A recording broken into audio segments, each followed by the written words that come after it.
Obrigado, meu pastor metodista. Uma boa noite a todos, em nome de Jesus, amém? Irmãos e irmãs amados do Senhor. Uma alegria estar de volta, trago o abraço da minha igreja ali em Mesquita, presbiteriana de Mesquita, e também da Sociedade Bíblica do Brasil, onde eu sirvo o Senhor ali dando tempo integral.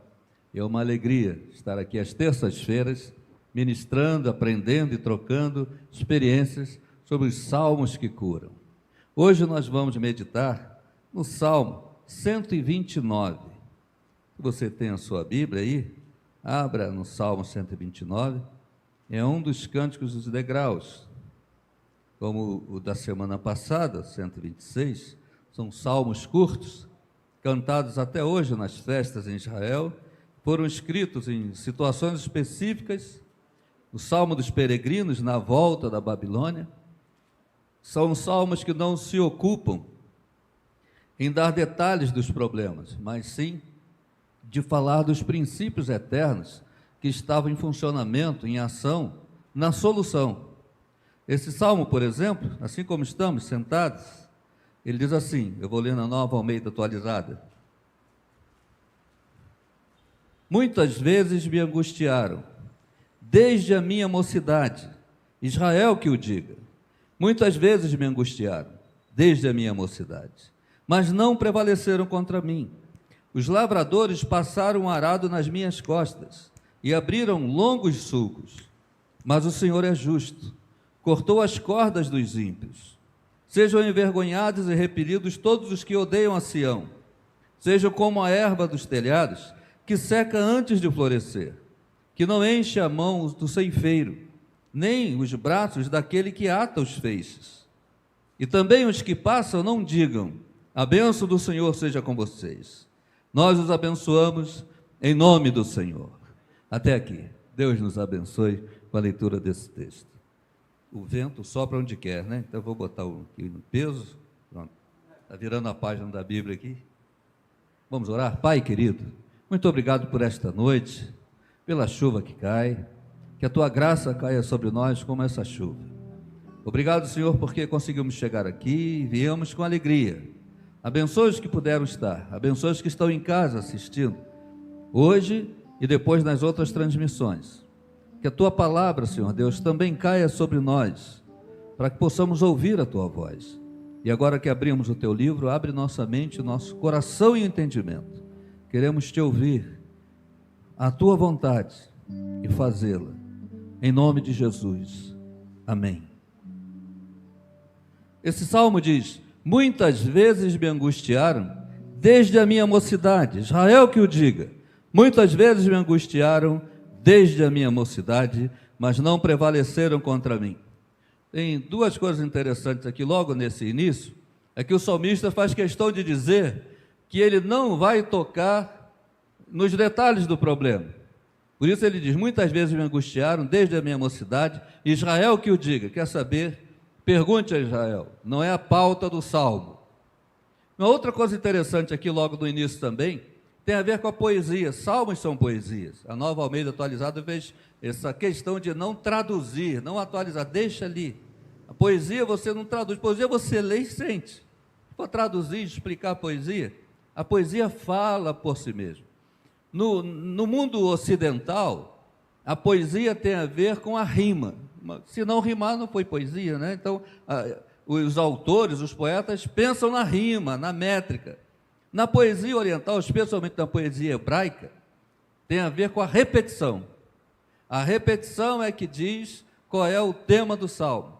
Às vezes você vê também, como nos provérbios, os hebraísmos, que é uma maneira também de construir a poesia, quando o autor diz assim, há três coisas que eu não entendo, e a quarta é maravilhosa demais para mim. O que ele está dizendo, aí diz, o caminho da águia no céu, o caminho da cobra na penha, o caminho do navio no meio do mar, e o caminho do homem com a sua mulher. Esse é o hebraísmo, está dizendo o seguinte, três coisas eu não entendo, a quarta é maravilhosa demais para mim. É só você ler de baixo para cima. Quer dizer, as três vão explicar a quarta. Então, o caminho do homem com a sua mulher tem que ser como o caminho da cobra na pedra, o caminho do navio no meio do mar e o caminho da água no céu, da águia no céu.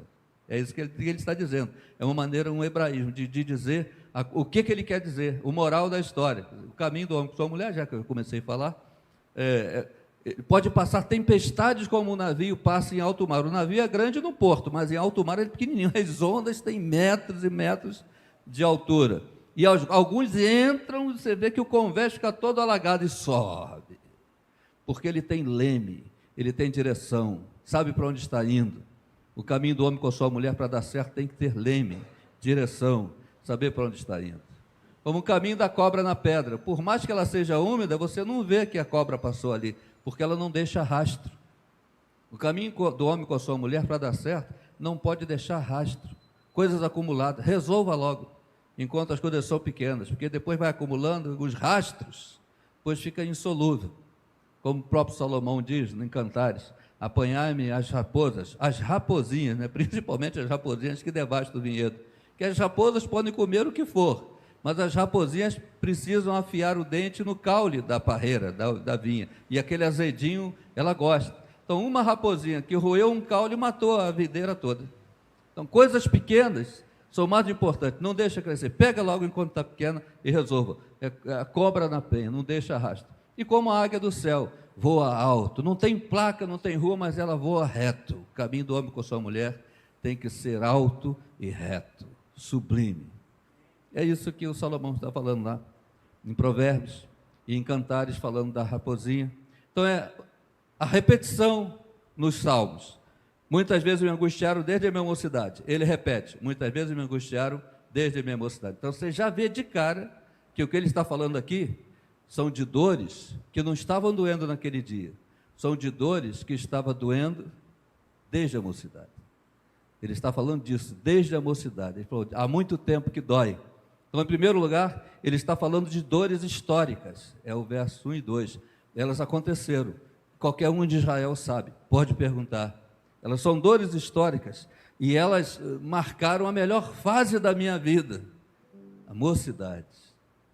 E também diz que são dores marcantes, porque ele compara com o arado. Os aradores passaram nas costas dele, no dorso, o arado. Sabe o que é um arado? Aquele aparelhamento com dormentes, madeiras pesadas que tem lâminas de ferro por baixo, e o boi vai puxando, e aquele peso da armação de dormente, de troncos, faz com que a lâmina enterre na areia, na terra, no solo, e o boi vai puxando, aquilo vai rasgando a terra. O salmista diz que fizeram isso nas costas dele, e foi traição, foi onde ele não estava olhando. O salmista está dizendo então que foram dores marcantes, que foram dores comparadas a uma tortura sem dó.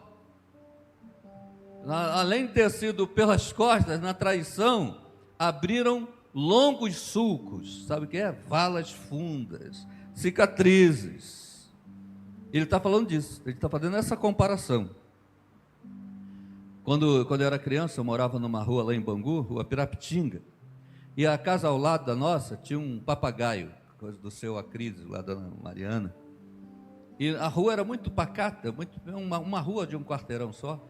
Então as crianças iam para casa um do outro, ver televisão, podia jogar bola na rua, não passava carro ali. E minha mãe, quando tinha que me chamar, por mais que a gente pudesse ver televisão em casa, a gente gostava de ver na casa dos amigos, ou todo mundo para cá, ou todo mundo para lá. E minha mãe chamava, Marco! E no subúrbio tem esse costume, né? A mãe chega na porta, no portão, na rua e grita, o filho de alguma casa ele vai ouvir. E às vezes ela dava o comando também, Marco, vai comprar pão, que era hora de ir na padaria. O papagaio aprendeu isso. E o papagaio toda hora, Marco, vai comprar pão, Marco. Tinha hora que eu saía, eu falava, a senhora me chamou? Ela, não. Então foi o bendito papagaio. Aí voltava para casa do colega. Às vezes ela não podia, ela me chamar, eu não via, né? Então eu errava, vindo, vou me proteger. Eu já tinha até raiva daquele papagaio, que ele chamava de onde eu estivesse. Ele estava jogando dama, jogando ping-pong, vendo um filme legal, vendo National Kid, que ninguém aqui sabe o que é, mas tinha antigamente, você sabe? E aí, Marco, igualzinho. Depois nós mudamos daquela casa, meses depois a gente continuava indo para pegar carta, né? Que, se chegar alguma carta, avisa até o carteiro, deixa no vizinho, e o morador novo, entrega aqui no vizinho que a gente passa, pega, correspondência e tal, E eles diziam: o papagaio te chama até hoje. Eu dizia: esse papagaio me perturbou a mocidade toda. Mas era só um papagaio, tadinho. Para ele estava cantando, que o papagaio nem sabe o que está falando, né? Aquilo para ele é o canto dele, ele ouve, memorizou, ele tá igual um canário. O papagaio é o canto dele, ele nem sabe que aquilo são palavras, mas é uma coisa inofensiva. Mas olha, a nossa mente, ela é uma esponja de memória, um computador excelente, que guarda tudo. A nossa mente guarda até coisa que nós não percebemos, que os nossos olhos não perceberam, mas a mente viu. E às vezes você sonha com aquilo, você fala: meu Deus, de onde eu tirei essa cena? E a nossa mente tem outro poder. O cérebro não faz diferenças do passado ou presente. O cérebro não sabe se o que está ocupando agora a tela já aconteceu ou está acontecendo. Para ele é sempre presente. Por isso que você vê uma coisa que te dá medo, você arrepia, sua frio, que o cérebro manda o comando daquela cena. Um perfume que você sente lembra de alguém, de muitos anos, da infância. Uma música lembra de: poxa, meus amigos, a gente cantava essa música. Então, quando eu toquei violão, aprendi o violão com essa música. A mente guarda tudo, coisas boas e coisas ruins, e o cérebro não sabe se aquilo já aconteceu ou se está acontecendo. Para ele, tudo é presente. E ele repete as emoções que você sentiu. Qual é o problema? O problema é quando o papagaio é você. É você que está repetindo para você coisas ruins que aconteceram. E você não deixa passar. E o cérebro acha que aquilo está acontecendo naquele momento. E ele manda o comando para o seu corpo, as doenças psicossomáticas e as erupções, a pressão, o ânimo é abalado, porque o comando é esse. A química que é derramada dentro do seu organismo, com ordem do cérebro. O salmo que o pastor leu logo na abertura, o Salmo 31, é um rei que está falando. Mas lá no versículo 12 ele diz assim: eu estou esquecido para eles, sou como um morto, como um vaso quebrado. Imagine, naquela época, os utensílios da casa eram moringa, né? Era feito de barro, de argila. E quando quebrava, joga fora, joga na beira do caminho. Se alguém está passando por um caminho, vê uma moringa, um vaso, pode até pegar, mas se é um caco, quem vai pegar um caco, um vaso quebrado? Ninguém pega. O salmista, um rei, estava dizendo: eu me tornei um lixo, um caco que a pessoa descarta. Eu me tornei dispensável, descartado. E ele está, ainda bem que no Salmo 31 ele dá a guinada, que foi o texto, a passagem que o pastor leu. É quando ele dá a guinada, ele recupera a autoestima. Mas olha como ele está, de tanto que bombardearam. E para você ter uma ideia, ninguém estava fazendo aquilo com ele. A mente dele é que estava dizendo que estavam dizendo isso dele. Tem gente que é bom morredor. Basta alguém estar distraído com outra coisa, duas pessoas conversando, ele está daqui, passa, a pessoa não percebeu que ele passou, ele diz: está falando de mim. E vai, e o cérebro vai aceitando, e ele vai tendo reações. Depois ele vem zangado: poxa, que papelão que vocês fizeram. O quê? Vocês falando de mim? Não, a gente estava falando do jogo que teve aí, e como é que podia ter dado, o técnico podia ter dado uma guinada para o time ganhar, e a pessoa ficou pensando o tempo todo. Nossa mente é poderosa. Brigas marcadas na escola, no primário. O pastor falou de futebol aqui, que foi uma benção, não teve nenhum probleminha. Eu me lembro de futebol no primário. E se você, na hora do recreio, na hora da bola, você chutou a canela do cara mais forte, e ele diz assim, a palavra mágica: vou te pegar na saída. Pronto. Acabou o recreio, volta todo mundo para a sala de aula. A segunda aula, aquele que foi ameaçado não assiste a aula. A professora está falando, ele está pensando na briga. Meu Deus, ele é maior do que eu, o braço é mais comprido, eu vou ter que me aproximar para acertar. E na minha altura eu vou ter que acertar nas partes mais baixas dele. E se ele me acertar, um soco só, tem que me dar. E ele vai brigando e apanhando, porque o outro é mais forte. A professora dá aula, ele não participa, ele está apanhando. Terminou a aula, a mãe do garoto vai buscar ele, a mãe dele vai buscar outro, pronto, acabou, não teve briga. E ele saiu todo quebrado, ele apanhou aqui dentro, é briga marcada. Tem gente que tem uma facilidade imensa de ter esse transtorno interior, porque fica com briga marcada. Olha o que o salmista diz: muitas vezes me angustiaram desde a minha mocidade, Israel que o diga, muitas vezes me angustiaram desde a minha mocidade. Então ele está dizendo o seguinte: não está doendo só hoje, está doendo desde lá. Eu contei aqui na semana passada, contei há pouco tempo em outro lugar, de um amigo meu de infância que botaram um apelido nele, e ele chorou na frente da menina que ele era apaixonado. Os dois tinham 6 anos. Quando você chora num apelido, aí fica para sempre. Tem que fingir que não sentiu nada. E aquilo doía desde a mocidade. Uma humilhação que você passou no passado, uma injustiça. O salmista está falando disso. E toda vez que lembrava, a mente acha que aquilo está acontecendo naquela hora, e bombardeia, e a autoestima vai lá embaixo, e dores nos rins, e dores de cabeça, e doenças psicossomáticas. O salmista diz ainda assim, ele compara, no verso 3, que os lavradores passaram arado nas costas dele e abriram longos sulcos. Além de passar nas costas, na traição, foi alguma coisa profunda, uma coisa que foi descavando, alguma coisa que debulhou a história dele, marcou a melhor fase da vida dele, a mocidade, e ficou para sempre. E quando ele escreve esse salmo, ele está com aquilo doendo e fala: isso está vivo, ainda dói. Esse é o tema do salmo. Agora nós viemos aqui para continuar o salmo. Você vê que do verso 4 ao verso 5 tem uma distância. Se você tem a Nova Almeida atualizada, literalmente pula 2 linhas. Mas se você tem a revista atualizada, o verso 5 já está em negrito, a primeira letra. Já vai mudar de assunto. O salmista mostra para mim e para você como é que se sai disso. Ele disse que passou por alguma coisa que é inevitável. Você e eu já passamos por isso, porque não tem ninguém, nenhum ser humano nesse planeta que passe por aqui sem encontrar inimigos gratuitos. Você entra o primeiro dia no seu trabalho novo, não conhece ninguém, vai ter alguém que vai dizer assim: não fui com a cara dele. Você está na fila do banco, vai pagar alguma coisa, vai ter um abençoado que vai dizer: meu santo não bateu com dele, não sei porquê, mas não gosto dele. E tem gente que depois de muito tempo trabalhando num lugar, numa confraternização da empresa, vem alguém e diz assim: eu queria te confessar uma coisa, quando você entrou aqui eu não gostei de você. Depois eu fui te vendo e há pouco tempo eu vi que você era gente boa. Então teve muito tempo que não gostou. E eu falei: nunca te fiz nada. Não precisa fazer, só não gostei.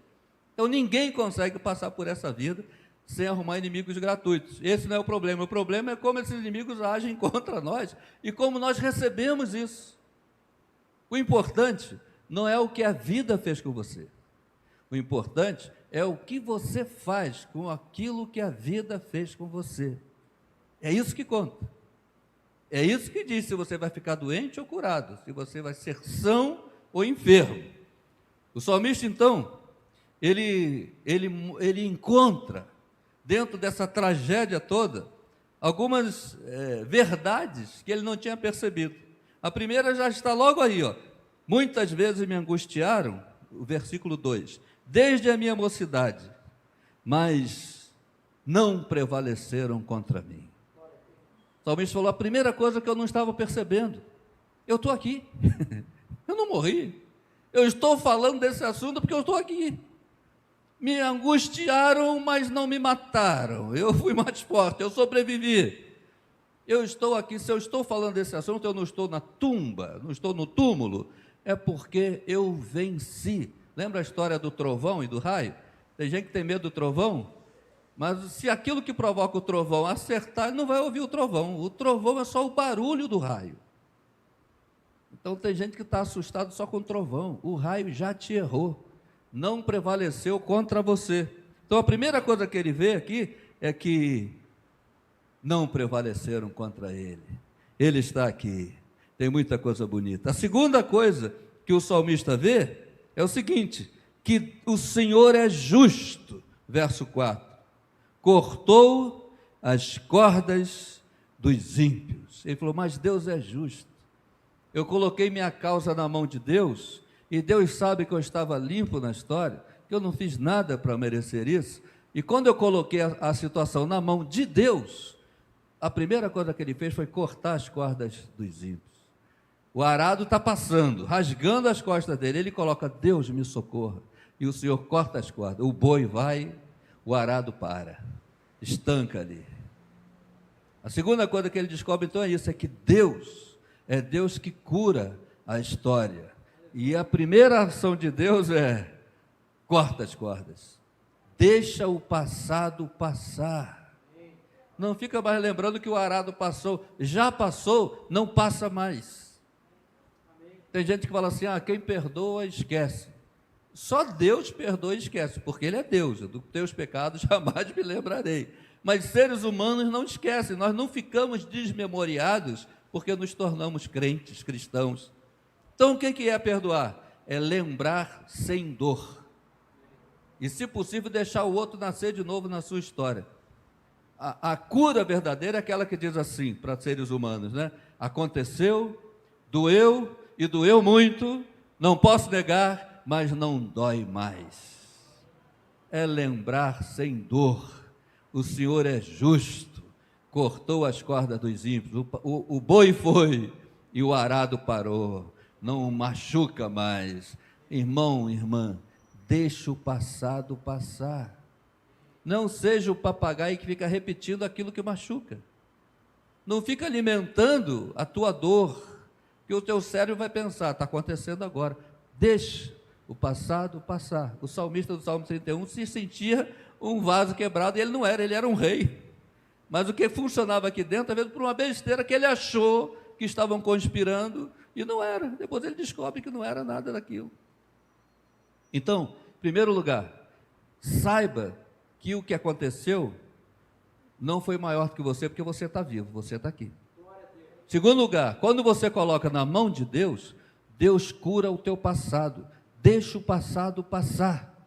Ou se foi bom, se foi ruim, deixa ele lá.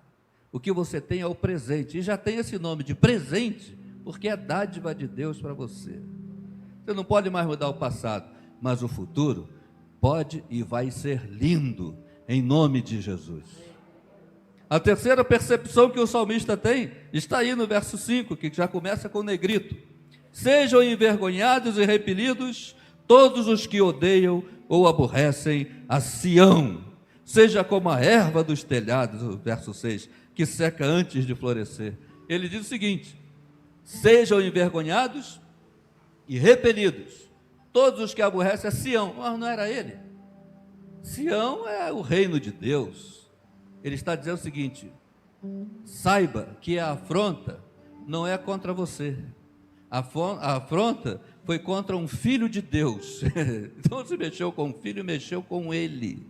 Então, não assuma para você a afronta. Diz: Senhor, afrontaram o teu povo, afrontaram aquele ao qual tu amas, afrontaram aquele a quem o Senhor ama. Então, transfira essa afronta para quem é teu dono, para Deus. Sejam envergonhados e repelidos que aborrecem a Sião. Olha como Deus te vê. Talvez você não se veja assim, por conta de estar tão bombardeado com palavras malignas, com desejos malignos dos outros contra você, ou com lembranças amargas que ficam bombardeando a sua mente e o seu presente.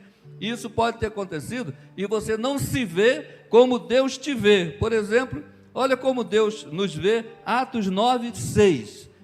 Jesus, no caminho de Damasco, aparece a Saulo de Tarso, e é o perseguidor, o matador de crentes. E aí, Atos 9, 5 e 6. 5 e 6. Ele diz assim, ele perguntou: quem és tu, Senhor? E a resposta foi: eu sou Jesus, a quem tu persegues. Ele não está perseguindo os crentes, ele podia ter dito: eu sou Jesus e você persegue os crentes. Mas levanta-te e entra na cidade, onde te dirão o que te convém fazer. Jesus falou assim: Saulo, mexeu com eles, mexeu comigo. Persegue a eles, persegue a mim. Tocou neles, toca em mim. Então você é Sião, você é povo de Deus. Deus se importa com você. Olha o que diz o Salmo 17, verso 8. Salmo 17, verso 8. Talvez você não se veja assim, porque o bombardeio das palavras ruins abateu a tua autoestima, mas olha como Deus te vê e nunca deixou de te ver assim. O salmista diz, o mesmo salmista lá do vaso quebrado, ele diz, guarda-me como a menina dos olhos, esconde-me à sombra das tuas asas. Sabe o que é a menina dos olhos? Se tocou, você pisca, é a parte mais sensível. Deus considera a mim e a você menina dos olhos dele. E se você tem alguma dúvida, então vamos ver aí Deuteronômios 32, versos 9 e 10, Velho Testamento, Pentateuco. Como é que Deus se refere ao povo de Israel, o povo dele, eu e você? Olha o que diz Deuteronômio. Porque a porção do Senhor é o seu povo, Jacó, é a parte da sua herança. Achou numa terra deserta e num ermo solitário, povoado de uivos, rodeou e cuidou dele, guardou como a menina dos olhos. Ele diz que encontrou Jacó, Israel, o povo dele, no lugar ermo e solitário, quer dizer, abandonado por todo mundo, onde não tinha nada, apenas uivos. Sabe o que é uivo? Você está num deserto, ou numa floresta, num lugar sozinho, à noite os lobos ficam, os uivos, você fala, meu Deus, acende uma fogueira, o que eu faço para assustar fantasmas que ficam falando? À noite, a pessoa não consegue dormir, porque vozes ficam falando, você nunca vai ser ninguém. Lembra que fulano falou isso? É por isso que está dando tudo errado. Você não vai conseguir, você não nasceu para isso. E aquilo desde a mocidade, uivos, num lugar deserto, sem ninguém para conversar, apenas o medo e as vozes assustadoras. Aí Deus veio, achou, cercou com proteção e cuidou dele como quem cuida da menina dos olhos. Talvez você não se veja assim, mas Deus te vê assim. Você nunca deixou de ser menina dos olhos de Deus. Você pode ter esquecido disso. Eu vim aqui para te lembrar disso, em nome de Jesus. Tem alguma dúvida? Zacarias 2, verso 8. Agora, através do profeta, Deus fala. Olha que Zacarias 2, 8. Pois assim diz o Senhor dos Exércitos, para obter ele a glória, enviou-me às nações que vos despojaram, porque aquele que tocar em vós, toca na menina do seu olho. O profeta falou, Deus me mandou dizer para aqueles que despojaram vocês, que eles estão ferrados, porque mexeram na menina dos olhos de Deus. Deus mandou o profeta, vocês estão perdidos, mexeram com quem não devia. Tudo isso acontece quando você ora e fala, Senhor, eles estão aborrecendo a Sião, eu não vou tomar para mim. Estão aborrecendo o teu povo, a menina dos teus olhos. Então veja-se como Deus te vê. Amém? A percepção primeira, não prevaleceram contra mim, eu estou aqui. A segunda, o Senhor é justo e deixou o passado passar, cortou as cordas dos ímpios, o arado parou, o boi foi embora e a dor estancou. E em terceiro, eu sou povo de Deus, a afronta não vou tomar para mim, vou colocar nas mãos certas. Senhor, mexeram com a tua propriedade. Veja-se como Deus te vê. Não se veja como um pobre coitado, veja-se como um protegido do Senhor. Indefeso sim, pobre coitado não. Frágil sim, mas desprezado por Deus não. Menina dos olhos de Deus.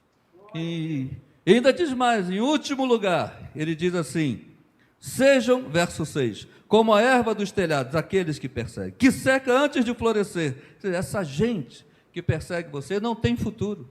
É como a erva do telhado. Você pode ver o telhado de uma casa velha cheio de lá, trepadeira, cheio de alguma coisa, vegetação. O primeiro sol que bate, seca, porque não tem raiz. Não tem futuro. Quem vive de perseguir os outros, não tem futuro. Ainda diz mais, que não enche a mão do ceifeiro, nem os braços daquele que atos fez. Essa gente não tem amigos, não consegue ter. É gente que já tem esse veneno na seiva do sangue. Não se preocupe com eles. eles se bastam e eles se acabam. Siga você a sua vida, porque essa gente que vive de perseguir os outros não consegue nem fazer amigos. Tem aquela ilustração, aquela fábula do escorpião que queria atravessar um lago, mas o escorpião não sabe nadar, né? E tinha um sapo, ele pediu carona. E o sapo disse: ó, escorpião, não, porque chegando lá no meio você vai me ferroar e aí eu morro. O escorpião: você acha que eu sou bobo?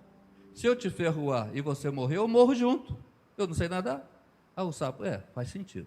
Então sobe aí na carcunda, sobe nas minhas costas e vamos. No meio do lago, o sapo sente aquela ferroada. Ah, escorpião, você prometeu. E o escorpião fala: não pude resistir, é a minha natureza. E morre os dois. Tem gente que é assim, é a natureza ferroar os outros. Você vai parar a sua vida por causa de gente assim? Seja como erva do telhado, ele seca antes de florescer, e ninguém é enxamão com ele. Essa gente não consegue fazer amigos. Então, por que você vai dar tanta importância a isso, trocar sua vida, seus sonhos e seus planos? E ele conclui dizendo: e também os que passam não dizem, a bênção do Senhor seja com vocês. Então ele percebe que essa gente não tem ninguém que os abençoe, mas o salmista toma uma decisão, ele diz: nós os abençoamos em nome do Senhor. A última conclusão que o salmista chega para dar essa guinada é transformar a vida num cenário de bênção. Venha o que vier, eu digo graças a Deus, veio de Deus. Veio de Deus. Deus está no controle de tudo. Onde o teu Deus está? Por que Deus deixou? Ele está no controle de tudo. E porque Ele deixou, eu vou saber quando passar. Mas eu já sei hoje que todas as coisas cooperam para o bem daqueles que amam a Deus. E eu já sei hoje o que diz o Salmo 42. Por que estás abatido, a minha alma? Por que te perturbas dentro de mim? Espere em Deus, pois ainda o louvarei. A Ele meu auxílio e Deus meu. Isso é, eu ainda vou louvar a Deus por isso. Deus chama o Ezequiel para dar um passeio. O profeta Ezequiel, capítulo 37. E leva o Ezequiel para o meio de um vale de ossos secos. Ele podia levar para a Quinta da Boa Vista, mas leva para um vale de ossos secos. Que lugar para passear? E Deus pergunta a Ezequiel: filho do homem, acaso poderão reviver esses ossos? Ruína, sem vida, seco, não tinha nada, esperança não existia ali. E ele faz a pergunta a Ezequiel: acaso poderão reviver esses ossos? Ezequiel dá a melhor resposta, eu acho que é a resposta que Deus esperava. Ezequiel não força a barra inventando resposta.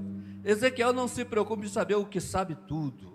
Eu tenho todas as respostas. Aliás, o segredo da vida nem é ter todas as respostas, é ter as perguntas certas. Ezequiel não fica arrogante. Quando Deus fala: acaso poderão reviver esses ossos?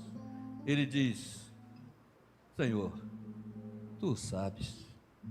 Ele diz: eu não sei, o Senhor sabe. Mas não saber não era um problema para Ezequiel, porque ele sabia que estava na mão daquele que sabe. Então, não saber o que está acontecendo com você não é o problema, desde que você saiba que está nas mãos daquele que sabe. Eu não sei, Senhor, mas Tu sabes, e para mim está tudo ótimo.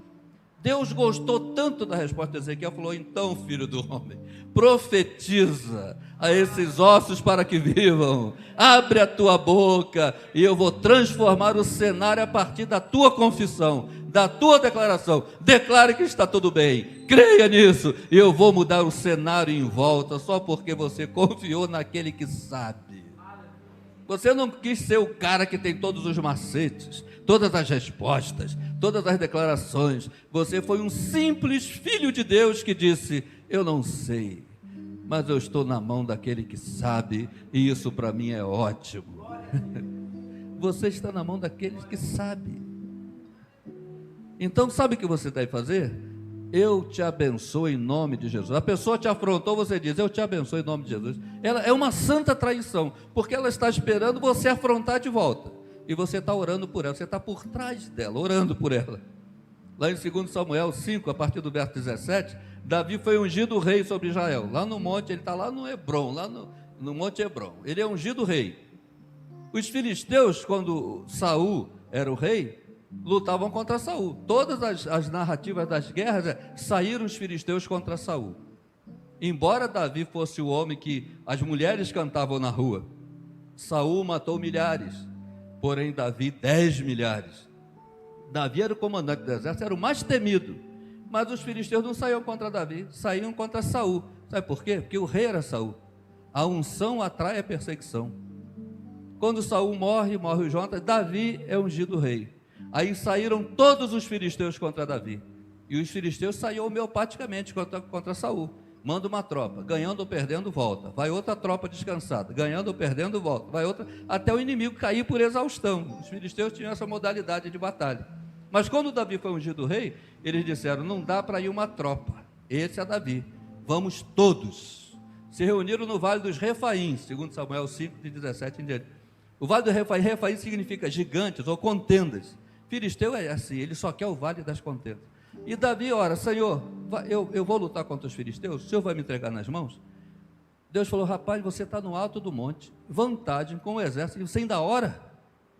Era só rolar uns troncos aí, né? Eu fico imaginando, Davi, e quem está na guerra sabe que quem está em cima está em vantagem, porque o inimigo vai ter que escalar o morro, e sendo visto.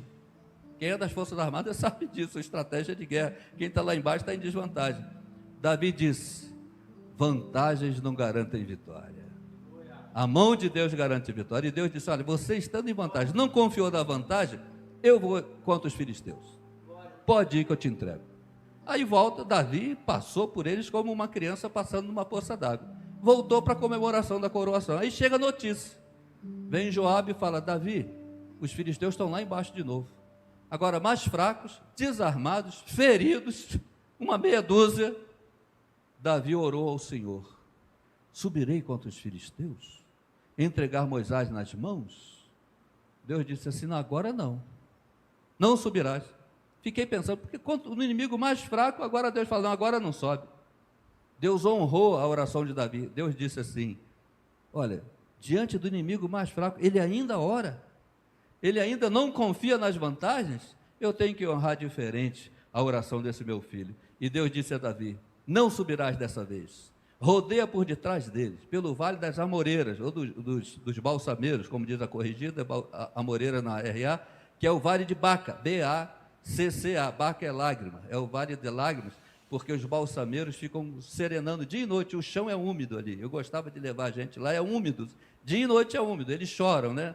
Cai um sereno daquele bosque, é o vale das lágrimas. Deus falou assim, vai pelo vale das amoreiras, e fica esperando o estrondo.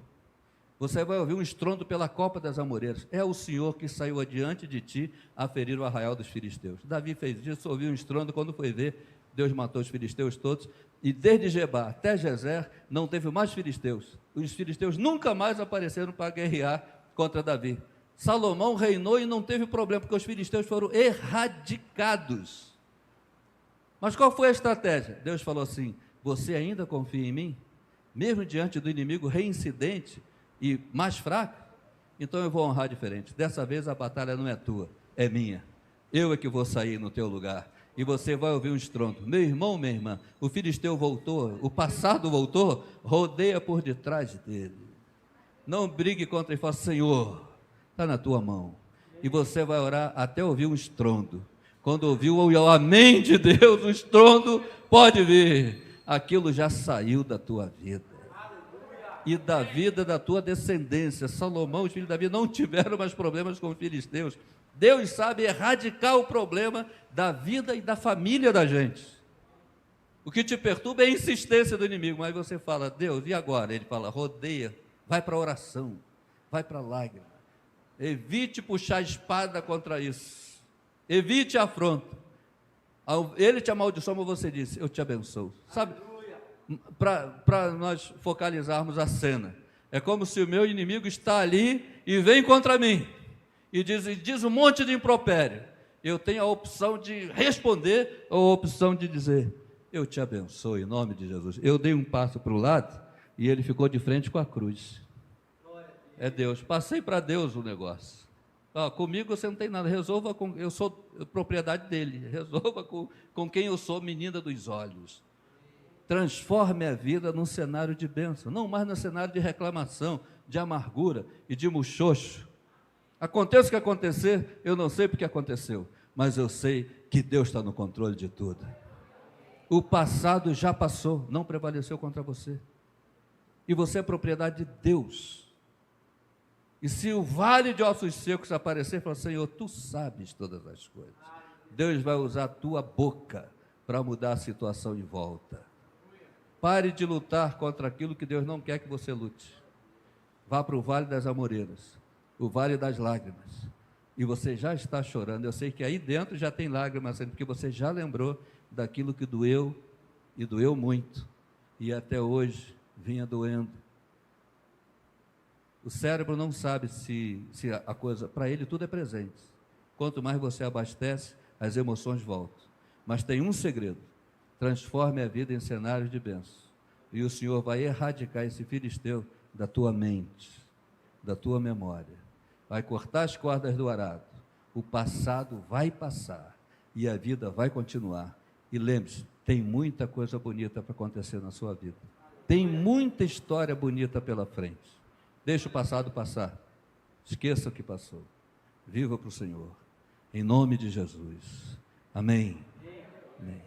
Humanamente você vai dizer: é impossível esquecer porque eu não sou um desmemoriado. Não estou falando você fazer sozinho. Você vai fazer isso porque tem um elemento chamado o sangue de Jesus nos purifica de todo pecado. O sangue de Jesus derramado sobre nós apaga as tatuagens que a vida fez na alma da gente. Cicatrizes, longos sulcos, o sangue de Jesus cura. Você tem a opção de ficar refém desse filisteu ou livre na mão do Senhor, abraçando novos sonhos e novos planos para a sua alegria e para a glória de Deus. Vamos ficar de pé, vamos orar. Não prevaleceram contra mim, cortou as cordas, eu sou propriedade de Deus, eu vou transformar a minha vida em cenário de bênção. 4 ações simples, mas que são poderosas nas mãos de Deus. Eu queria dizer uma coisa para você que veio aqui hoje: uma nova história Deus tem para você. Uma nova história Deus tem para você. Você pode não acreditar, mas Deus acredita. Eu me lembro quando eu era pastor lá em Bangu 1, no presídio, e teve um preso que nunca vinha para o culto. Eu disse: por que você nunca vem? Todos vêm, você não vem. Ele disse: é porque eu não acredito em Deus. Eu disse: tem mais, ele acredita em você. Ele disse: mas para mim Deus não existe. Eu disse: sim, mas para ele você existe. Ele veio. Na hora do apelo, ele se converteu. O Bangu 1 de ressentimento e mágoa foi destrancado, porque esse Jesus destranca. O de ferro e concreto é a justiça que trata, mas o do coração, Jesus destranca. E Ele quer destrancar você hoje, em nome de Jesus. Curve sua cabeça, feche seus olhos. Pai, obrigado por essa palavra, a Tua palavra. Na boca de qualquer outra pessoa, ela continua sendo a Tua palavra, poderosa. Que a Tua palavra tenha entrado no coração dos Teus filhos aqui. Ainda que eles não creiam que são tão amados, eles são. A Tua palavra foi clara, Tu os amas. Mostra um milagre, o Teu carinho na vida deles, transformando a história. Até daquele que duvida, até daquele que acha que é difícil demais, que o vale de ossos secos ganhe vida, e a vida ganhe cor, e novos sonhos e novos planos borbulhem na alma do teu filho e da tua filha, em nome de Jesus, amém. Eu quero orar com você e por você, enquanto cantamos a última canção. Se isso é com você, o Espírito Santo mistura a voz dele com a voz do pregador, né? O pregador está falando e o Espírito Santo vai assim: isso é com você, isso é com você, isso é com você. Se o Espírito Santo falou isso é com você, enquanto eles estiverem cantando, venha, nós vamos orar. E eu vou convidar o pastor Alberto que faça essa última oração, agora por você, que o Espírito Santo disse: isso é com você. Você não acredita? Então eu vou te mostrar. Saulo de Tarso não acreditava. Deus derrubou ele no caminho de Damasco e disse: agora é comigo. Agora você vai ver quem é que está falando aqui. Então, enquanto cantamos, deixe seu lugar e vem. Tem uma nova história para você.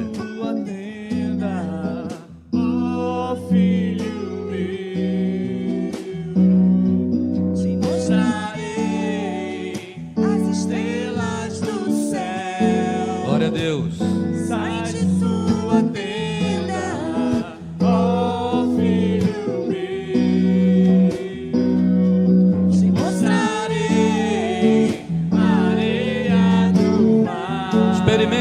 acreditar em Deus. Experimente. Será que pode voltar?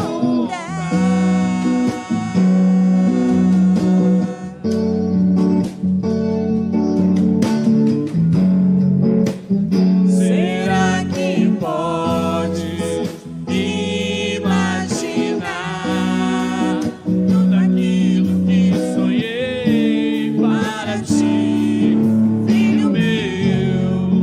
Em minhas mãos fizeram para ti, filho meu. Minha bênção será sobre ti. Uma nova história Deus tem pra mim. Um novo tempo Deus tem pra mim. Tudo aquilo que perdido foi, ouvirei de sua boca, te abençoarei. Uma nova história Deus tem pra mim. Um novo tempo Deus tem pra mim. Tudo aquilo que perdido foi, ouvirei de sua boca, te abençoarei. Aleluia. Palavra do Senhor, te abençoarei. Você tem coragem de dizer: Senhor, isso é impossível, mas se tu és Deus, tu vais fazer. Experimente acreditar em Deus e você vai ver o milagre. Você tem que tomar uma decisão importante e não sabe o que vai fazer. Precisa de uma palavra de Deus para te orientar na resposta, na solução. Vem aqui, venha se unir a esse, dizendo: Senhor, estou na tua dependência, na tua mão. Eu preciso de uma orientação do que fazer nessa situação. E você sabe do que eu estou falando. Você quer a orientação de Deus? Venha se unir a esse. Deus tem uma palavra específica para aquela situação da qual você está aí já pensando nela. Nós vamos orar. Nosso pastor vai nos conduzir. Você de casa, coloque a mão no peito, no coração. Você não pode estar aqui à frente, mas você em casa, coloque a mão no coração e ore conosco agora. Receba do Senhor a unção, a resposta, a bênção que Ele tem para você.